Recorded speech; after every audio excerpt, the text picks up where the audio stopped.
Welcome, welcome, welcome to the Awaken Heart, a podcast for healing women. This is a place where your voice matters, your body is sacred, and your journey home to yourself is honored no matter how winding the road. I'm Autumn Moran, licensed therapist in the state of Texas, life coach in Texas and beyond, anywhere you are, yoga instructor, and ultimately your companion on this divine sacred path we call healing. I'm so glad you pressed play today. I'd like to take a moment to first pause, let our shoulders drop a little, unclench our jaws a little, and just let yourself breathe easy. I don't want you to feel like you have to rush to catch up here. There's nothing urgent about healing. It's just you, this moment, and some peace to hear your truth again. This bonus episode is titled, Processing Slowly Doesn't Make You Broken. You're using discernment. And I want to try to see if you can have that shift in wording. It's not about delayed processing. It's not about having a broken mind. It's not about being slow. It's about practicing the art of discernment. Because today, we're challenging a very big, very sneaky myth that being slow to act, slow to decide, slow to respond means you're broken, lazy, unmotivated, or somehow less than. And if you're a woman who's neurodivergent, trauma impacted, or simply moves at a rhythm the world doesn't recognize as efficient, you've probably felt this myth breathing down your neck your whole life. So let's name it clearly. We live in a culture obsessed with speed, with fast decisions, fast answers, fast healing, fast everything. We've been conditioned to believe that the faster you respond, the better you are. The quicker you get things done, the more worthy you must be. And when you're not fast, when we need more time, more space, more clarity, we feel shame, deep fucking shame. We apologize for taking time to think. We over-explain why we didn't reply right away. We criticize ourselves for not making decisions instantly. We call ourselves procrastinators, or worse, self-sabotagers, when maybe we're just being careful, or wise, or still healing. But here's the truth that urgency culture doesn't want us to know. Moving slowly doesn't mean you're broken, my dear. It means your body is processing, your brain is gathering, your spirit is discerning, and discernment takes time. For many trauma-impacted women, slowness isn't just a personality trait. It's a survival strategy that once kept us safe. You learned to pause before acting because quick reactions weren't safe in your household. You learned to read the room before speaking because tone shifts meant danger. You learned to delay decisions because one wrong move used to cost you connection, safety, or dignity. And yet now, you hold yourself to the standard of fast-paced, neurotypical, pressure-driven productivity. That's not just unfair, it's violent to your system. And if you're neurodivergent, if you live with ADHD, autism, pathological demand avoidance, rejection sensitivity dysphoria, or sensory processing differences, you might literally need more time, more data, more space to feel something in your body before you move, more time to hear yourself think. That's not a flaw. That's your nervous system communicating with you. So I'm going to say this. You are not slow. You're not too slow. You're moving at the pace of your own knowing, and that's sacred. That thing we're calling procrastination, the thing you beat yourself up for, hide, feel embarrassed about, the emails you haven't answered, the decisions you haven't made, the messages sitting unread because you can't yet. What if I told you that wasn't avoidance? What if it's protection? There's a difference between procrastination and discernment. But there's also a deeper difference between procrastination and a nervous system response. And most people don't talk about this. Most systems don't teach this. But here's the truth. Delay is often a form of self-protection. Freezing is not the opposite of effort. It's your body's intelligent way of saying, not yet, I'm not ready, I don't feel quite safe yet. So let me talk polyvagal theory without getting too clinical. Your nervous system uses or has a ladder of states. At the top is the ventral vagal, where you feel calm, connected, and present. That's the place where executive functioning is on point. You can plan, act, engage. Drop one rung down, and you hit sympathetic activation, fight or flight. Urgency, anxiety, restlessness, scattered energy, anger. And then at the bottom, we land in the dorsal vagal shutdown. This is where procrastination often lives. Except it's not lazy. It's not willful. It's a protective freeze. You go offline, you space out, you feel numb, tired, emotionally overwhelmed. You can't start the task, not because you're resisting life, but because your system is bracing. So if you're neurodivergent, there's more layers. Let's name what's often at play here. Executive dysfunction. It's not that you don't want to do the thing, it's that your brain can't initiate the action at the moment, can't organize it, can't plan it. There's no time, can't see the time. There's a lot of variables with executive dysfunctioning. You've got rejection, sensitivity, dysphoria. You delay sending that email or asking that question because you fear how you'll be perceived. Pathological demand avoidance. The minute something becomes a demand, even one you place on yourself, I'm gonna go take a walk. Bitch, I ain't walking. I'm gonna sit right here. Don't tell me what to do. It feels threatening, even when you do it for yourself. And sensory or emotional overwhelm. You may need hours or days to recover from a social interaction or a transition before you have bandwidth again. None of these are character flaws. They are needs, they are patterns, they are worthy of compassion, not critique. I'm taking a sip break, hydrate, take a breath. Now let's think back to good old childhood, right? How many of us had our freeze, our stillness, our inwardness punished? Stop stalling. You're being difficult. You always wait until the last minute. Oh, the one that's horrible. What's wrong with you? You internalized that your pauses meant you weren't reliable, that your delay made you a disappointment, that your confusion made you incapable. But your nervous system wasn't broken. It just didn't feel safe.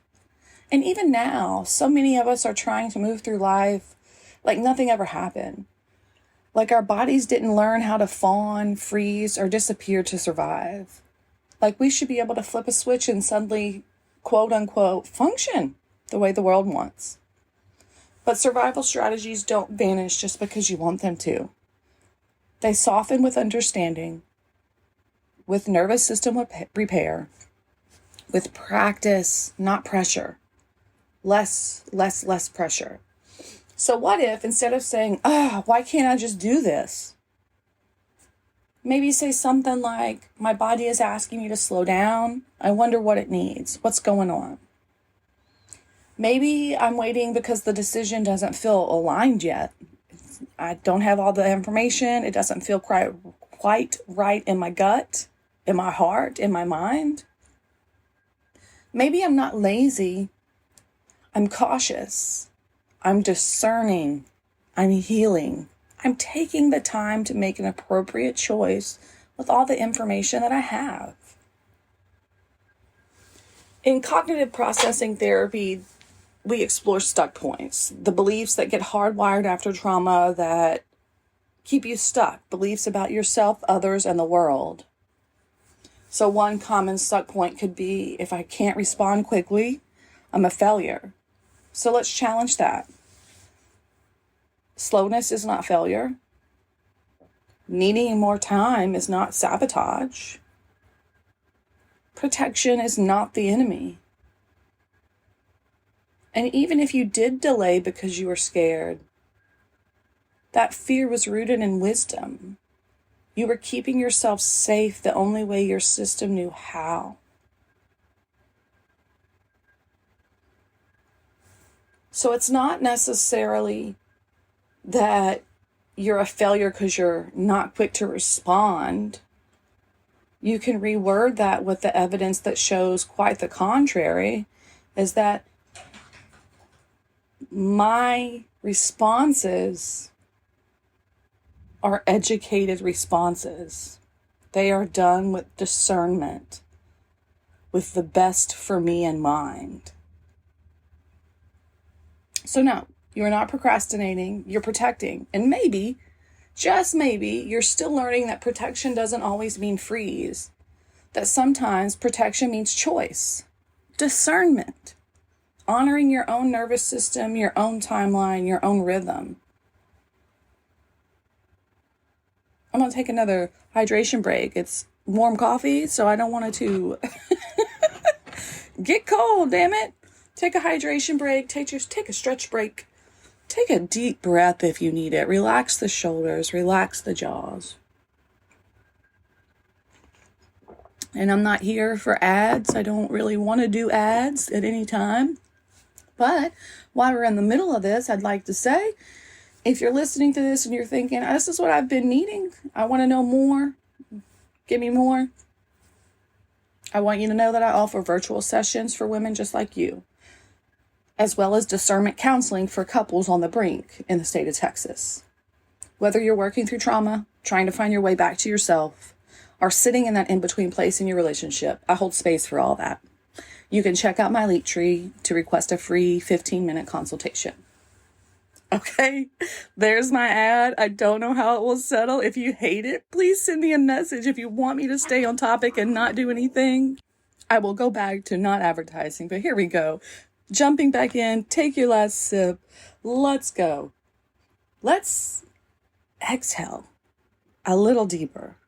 So take a nice deep breath in, hold it at the top. And then let that out. Breathe deeply. Because now that we've called out the lie of too slow, quote unquote, too slow, now that we've begun to understand that pause can be protection, what if we didn't just stop shaming our slower pace? What if we actually honored it? What if the part of you that takes longer to decide, the part that needs time to process a conversation, the part that can't answer in the moment, what if that's not just something to tolerate or explain? What if it's a form of your wisdom? I want to call it what it is. Discernment is the ability to pause before reacting, to feel into something instead of forcing it, to say, not yet, I'm listening. And for many of us, especially those who are neurodivergent or trauma-informed, trauma-impacted, discernment often looks like a slow processing speed.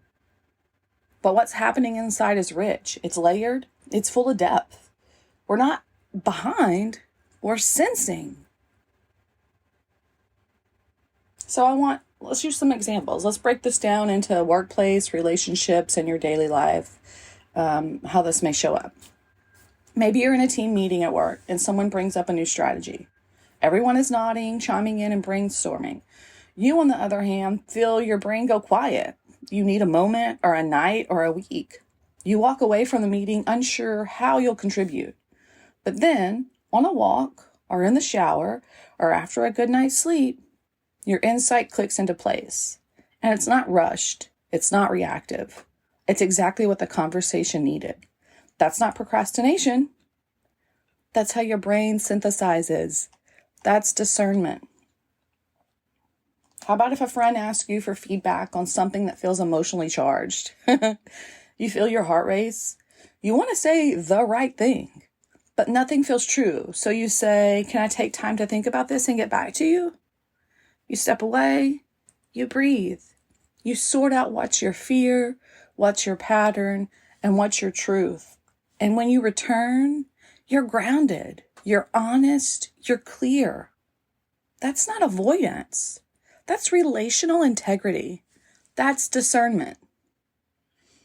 All right, especially Here we go on. Here's one, especially in neurodivergent life. You're at the grocery store. You had a list, a plan, and a schedule. But the lights are bright. The aisles are crowded. And now everything feels like too much. You freeze. You can't remember what you came for. You leave without finishing. Later at home, you feel embarrassed. You call it failure. But your body wasn't failing you. It was filtering. It was overwhelmed. And what you needed in that moment wasn't discipline or hustle. It was regulation, sensory recovery, maybe some silence, maybe some headphones, maybe some sunglasses, maybe a friend to body double with you. That's not a deficit. That's a need for integration. Integration. That's a need for integration, my dear. That's discernment. It's more than decision making. So discernment is about listening deeply to your own internal cues, the signals you've been taught to ignore in favor of being efficient, agreeable, or easy. It might look like pausing before you say yes, asking for more information before making a decision, giving yourself 24 hours before responding to an emotionally loaded message, checking in with your body before forcing a task, leaving a party early without explanation, or over-explanation, I should say, right? Discernment is how we reclaim our inner authority. And let's be honest, this is the skill we're often denied. You were raised in chaos, in trauma, in performance-based environments. If that was you, you were probably taught to act fast to stay safe, to please quickly, to perform calm, to say yes before you even checked in. So now, when you slow down, when you pause, when you hesitate, your system might still interpret that as danger. But here's what the real healing looks like. It looks like letting yourself pause anyway, letting yourself wait without shame, letting clarity emerge on its own time. In dialectical behavior therapy, there's a principle that says, wise mind is the integration of emotional mind and rational mind. It's the grounded middle space. So wise mind is the present moment without judgment. Nothing's good or bad. Nothing's right or wrong. It's just what is. If there's a problem, let's offer a solution. Let's work together. Emotional mind is hot, heavy, full of emotion, not rational, not based in truth. Rational mind is cold, calculated, only truth, no emotion. And guess what? Wise mind often arrives slowly. It's not impulsive. It's not panicked. It takes its time. It gathers information. It honors feeling. So when you're not yet sure, when your no isn't solid, but your yes isn't ready, maybe you're not stuck. Maybe you're getting to wise mind. Balance out what's going on. Is this an emotional state that I'm feeling? Is this an emotional reaction? What's the rational response? What can I put that's a little emotional, a little rational, sweet spot in the middle where I'm right in the present moment, accepting things as they are without judgment, and then looking for a solution. So here's what I want you to hold. Slow processing is not a limitation. It's a portal to integrity. It's how your nervous system and your intuition collaborate. And I promise, when you give yourself permission to move slower, you will hear more, you will feel more, you will choose from a deeper, truer place, from a place that's not reacting. It's a place that you respond with your full self. That's not procrastination. That's not weakness. That's discernment, and that is fucking powerful. So now that we've challenged the myth of being too slow, named procrastination as a potential protector, and reclaimed discernment as wisdom, I'd like to get a little practical.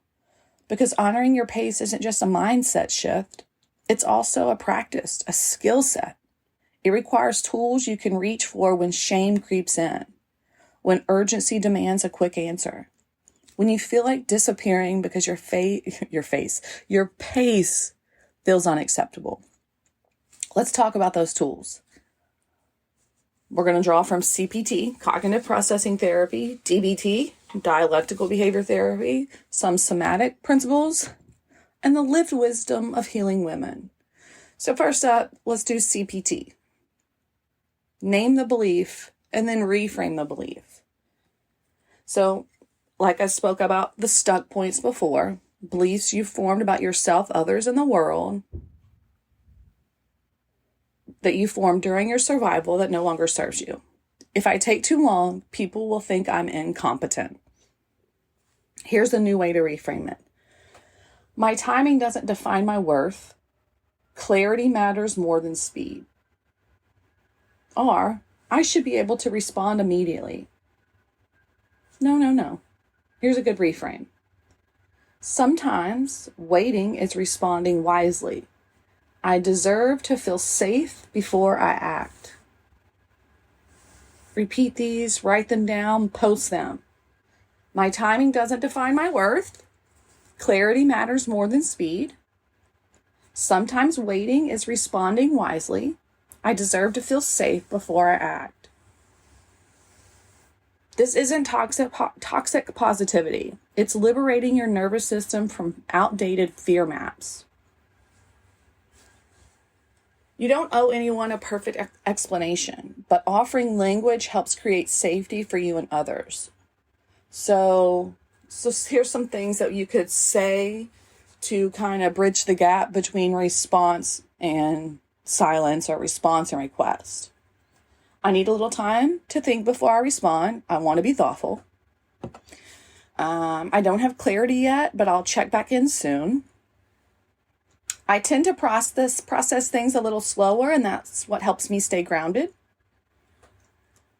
Can we revisit this tomorrow when I've had time to fill into it? I'm not avoiding this. I'm making sure I don't override my truth. The more you practice saying these things, the more regulated your body becomes when setting the boundary. You stop bracing and you start trusting.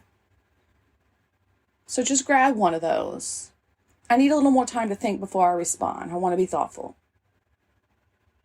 I don't have clarity yet, but I'll check back in soon. I'm not avoiding this. I'm making sure I don't override my truth. I really like that one. It's good. It's a good one. It's all about you. All right, DBT with a little bit of somatic practice, right? So DBT is full of acronyms, stop and tip skills, but I'm going to translate them into some plain terms. So before responding, take a pause and take a breath. Name what you're feeling, even if it's confusion. Notice where your body is tense or bracing, and offer your body some support. So, example, I feel pressured right now. I'm going to put my hand on my heart. I'm going to take a breath, and I'm allowed to take a pause. I'm going to exhale that slowly. My time is valid. And then body support, you can shake your hands or stretch your neck gently, do a wiggle or jiggle. Let your body know it's safe to go slow. So, pause, name your feeling, notice where you feel it in the body, offer it support. So, stop, breathe, support. Sometimes we freeze because a decision feels too big. So I invite you to break it down. You can't, for an example, you can't start a task. Ask yourself, can I just open the document today? Can I write one sentence? Can I set the timer for 5 minutes and then do some for 5 minutes and rest? Pomodoro technique. If we're talking about getting stuff done or decisions, just sidestep. Pomodoro technique. 20 to 25 minutes of work, 5 minutes of rest. Repeat that 3 times and then take a real break, 30 minutes to an hour, right? Do that at work, do that at school, do that at home. If you're neurodivergent or trauma-informed, and 20 minutes of anything is like hell, then do the reverse Pomodoro technique. 5 minutes of work, 15, 20 minutes of break. Repeat that 3 times and then take a real break. By the time you're in the second round of reverse Pomodoro, your brain's already got enough dopamine to keep going more than 5 minutes. So it's a gateway to get to Pomodoro. It's excellent. I mean, I don't know how many times I say this, and I'm going to say it a lot because I believe in it and it's true and it's evidence-based. But compassion regulates the nervous system. This isn't fluffy. It slows cortisol spikes. It calms the vagus nerve. It says you're safe even if you don't move right now. So some mantras, or a mantra I'm thinking about is, I'm allowed to be a slow burning fire. I'm still powerful, still wise, still worthy. Find compassion for yourself, even if it's one word. Good morning, love. I love you. You're beautiful. You're trying so hard. This is difficult. I can see where this is causing trouble. Talk to yourself like you would talk to a little kid. Have some fucking compassion and get off your back. You would never tell a kid, yeah, fuckface, like, you suck. It is your fault. You need to think faster, keep going, do better. No, you would get down on that kid's level. You would have compassion and love and try to support them. Do that for you. How about creating a discernment buffer? Set a standard pause time for major decisions. So always waiting 24 hours before committing to anything. Responding to text after your evening routine, not during the chaos. Don't answer emotionally loaded questions in real time. Have a window when you will respond. Make this your new normal, not a reaction. When you normalize delay as discernment, your system starts trusting that it won't be punished for waiting. And please, turn your need for speed into a sacred act. Ritualize your slowness. Sit on the floor with your back against the wall for 3 minutes. Light a candle while journaling. What feels true to me right now? Answer that prompt. Find out what is true for you in that moment.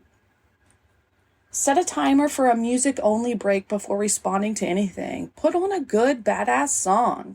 If you don't have a badass song that's not full of crap, to say the least, sounding like a old person, these kids with their crappy old Satan music. But if you're looking for something good, go to the show notes in my link tree. Divine Women is a playlist on Spotify. I think you can find at least one good song there to hype you up, to make you feel good about you. It's a beautiful playlist.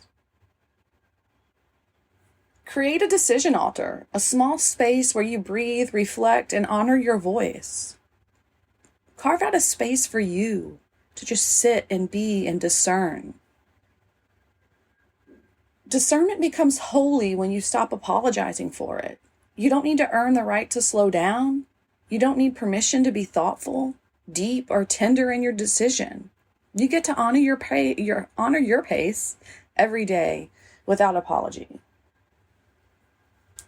So I want you to remember, you are not late, you are not lazy, lost, you are unfolding, and your timing is always sacred. We live in a world that weaponizes time against us, a world that tells women, especially neurodivergent, trauma-impacted women, that if you haven't figured it out by now, if you haven't moved fast enough, healed fast enough, succeeded fast enough, you must have done something wrong. But what if none of that is true? What if the slower pace isn't the detour?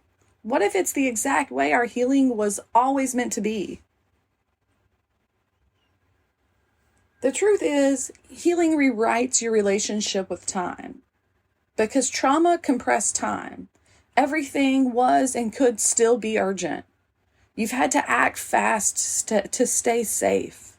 You had to keep up, keep watch, keep quiet. Time wasn't yours. Time may not be yours. It may not feel like yours right now. It's a pressure, a prison, a performance. So no wonder your body's resisting rushing, right? No wonder you crave pauses, softness, and space to think. You're not broken. You're not broken. You're remembering who time belongs to, and that is you. All right. Hydration break, breath break. I'm going to take a breath and we're going to breathe. I took a drink and then we're going to breathe. So close your eyes if it's safe. If not, keep doing what you're doing. If your hands are able, put one on your hand, any hand, place your hand on your body, wherever needs warmth today. Or wherever you're at, if you can't do that, just loosen the grip. Let your breath come in and out with no pressure, just a nice, gentle breathing. And ask yourself, where have I been rushing out of fear, not desire? What would I do differently if I believed I was allowed to take my time? Where am I still carrying shame for not moving faster? Oof.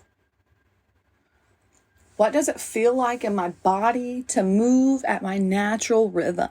What would it feel like if I didn't respond to Bob at his 5 a.m. email until I was done with my morning routine and could get to my email slot?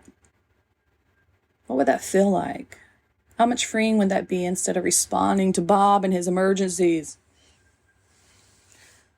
You don't need to just fix it. Just notice it. Just listen. This is discernment. So some affirmations maybe.